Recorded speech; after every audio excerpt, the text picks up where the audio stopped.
Okay, bud. It's a shame it didn't get to finish the race. Yeah, it might have been the same winner, but it would have certainly been mixed up different from what it was. It was a cross between a super speedway and a regular racetrack, because most of the time, you know, in them super speedways, you pass somebody and then they get in line and they pass you back.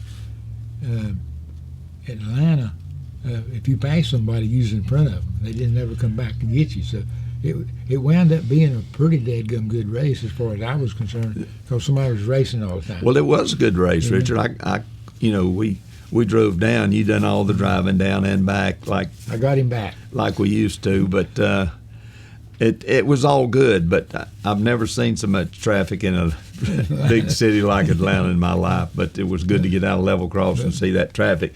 But getting back to the race, the 43.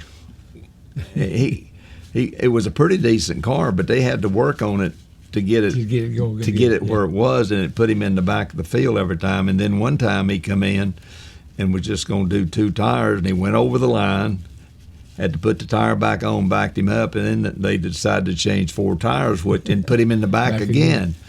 And later on in the race too. Yeah, it was down to, and of course the crew chiefs, they had radar, and there's worried about lightning and rain, and everything. Lord have mercy, what a race it was. And but you know, they had a checkered flag and a winner, and yeah, they had a start and a finish.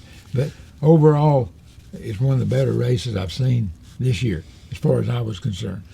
Yeah, because even everybody was keeping up. You know what I mean? Everybody was on the same straightaway. There wasn't a deal where they got in line like they do on the super speedways, and there was always somebody trying to pass somebody. The first stage, the 21 brought out a caution right early, and the first stage was 60 laps, and everybody was still on the same straightaway. That was going to be interesting if they hadn't stopped them, because them guys in the back had started coming on the front ones in the front. Exactly, yeah. So they got spread out, and then all of a sudden they all got in one little group. That was going to be really interesting. I don't know. But you know, the 24 spun out. I don't know if he spun by himself or somebody. I think he did, yeah. I watched it again this morning. I fast feed through it. Coming off of 4, I guess he spun down. Then winds up winning the race, you know. And but he had a good enough car, you know what I mean? And it didn't hurt nothing when he spun it. But it was amazing how in qualifying in the speedways they got it down to where you don't practice now. I never will understand that. I don't like that. But Atlanta needs practice now because the track's getting more wore out. And it's a wide open racetrack. And early in the race, Eric, I'm on the pit box with a headset, and he says, this is not racing like a speedway race now. So they worked on the car and got it a lot better, but they lost so much track position doing it. Yeah, but you know, if you look back, there was a bunch of different leaders because they outrun somebody or passed them anyway. You know what I mean?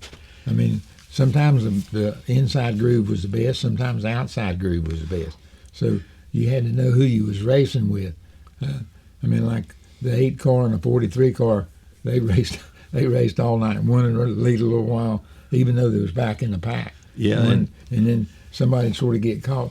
And the deal is, these cars ain't got any horsepower.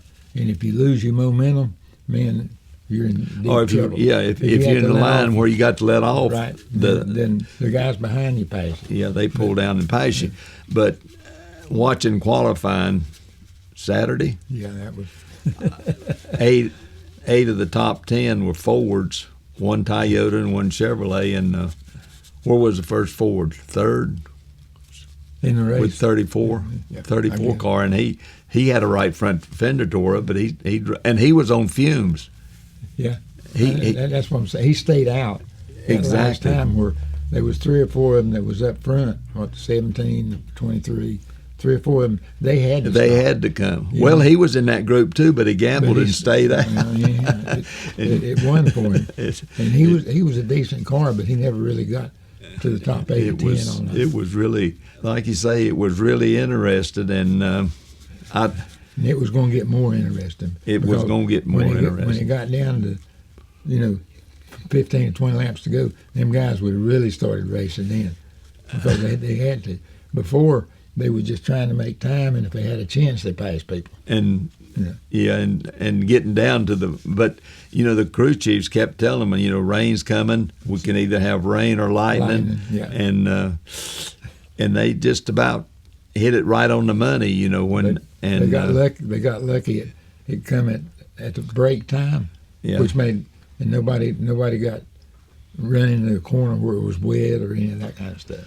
Still, the Chevrolets outshined everybody as far as wind this year. You know what I mean? You can't take that away from them, but circumstances. You know what I mean? Well, I get all that, but either. Sometimes you make your circumstances. But the Ford camp, it looked like they just can't get a break. And if it went to full race, you don't know that they wouldn't have come back and run the top 10 slots. We just don't know what's going to happen, because they was some of the cars, like the 4 car, he spun out, I think, by himself, and the 24 by himself, and the 21 and maybe we was involved with the 5 car. The 43 was, but I think he had to check up when we touched him.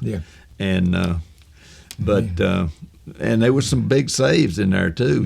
That the camera caught. So all in all, it was Atlanta, and it's one of the most interesting races I've seen in Atlanta. Yeah, we've had 1 or 2 real good races, but looked like the rain's fallen NBC, and it looked like if the farmers needed rain, they just try to get NBC to schedule a race there, and they'd have plenty of rain.